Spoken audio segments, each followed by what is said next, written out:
Good morning, this is Mission Control Houston. We're live from the International Space Station Flight Control Room located at the Johnson Space Center in Houston, Texas.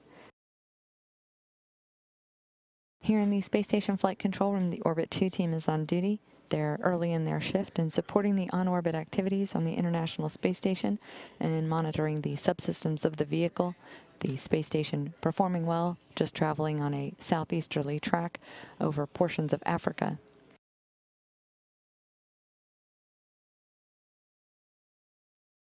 This is a look at the ground track where you can see the vehicle, again, just making its way southeasterly over Zambia and Mozambique. It'll continue south of Madagascar. The vehicle is traveling at an altitude of 204 nautical miles, the equivalent of 234 statute miles over the Earth. Switching now to a live view from the complex. On board, we have the Expedition 29 crew of Mike Fossum, Sergei Volkov, and Satoshi Furukawa. The three are now on their own for the next 2 months. After following last night's undocking and landing activities, after spending more than 162 days on board the International Space Station, Russian cosmonaut Alexander Sumikutayev, Ron Garan, and Andrei Borisenko undocked from the space station and landed in Kazakhstan last night. Garan, who is shown here at the far right, is now en route back to the United States for his return to Houston, concluding his long-duration mission. All of those activities went smoothly yesterday. At 4:30 p.m. Central Time, the hatches were closed between the International Space Station and the Soyuz TMA-21 spacecraft.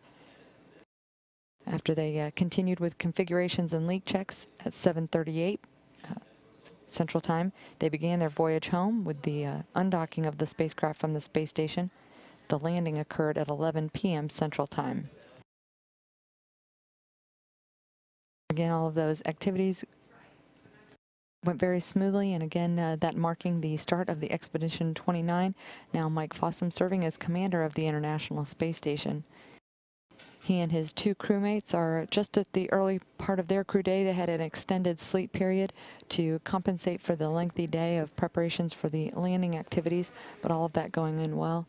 And just a short while ago, Mike Fossum checking in here with the Mission Control team here in Houston, just checking in on the activities, letting them know they are up and about on board. They generally have an off-duty day today, relaxing a bit after several busy days of preparations for the landing and return activities.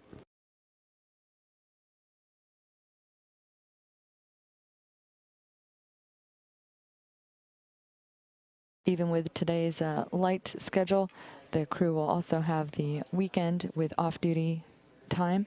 The routine for weekends includes some housekeeping tasks and regular conferences, including a family conference, but other than that, it'll be an extended weekend of light duty time, again following the undocking and return of the Expedition 28 crew members, all successfully completed with that landing at 11 p.m. Central Time yesterday.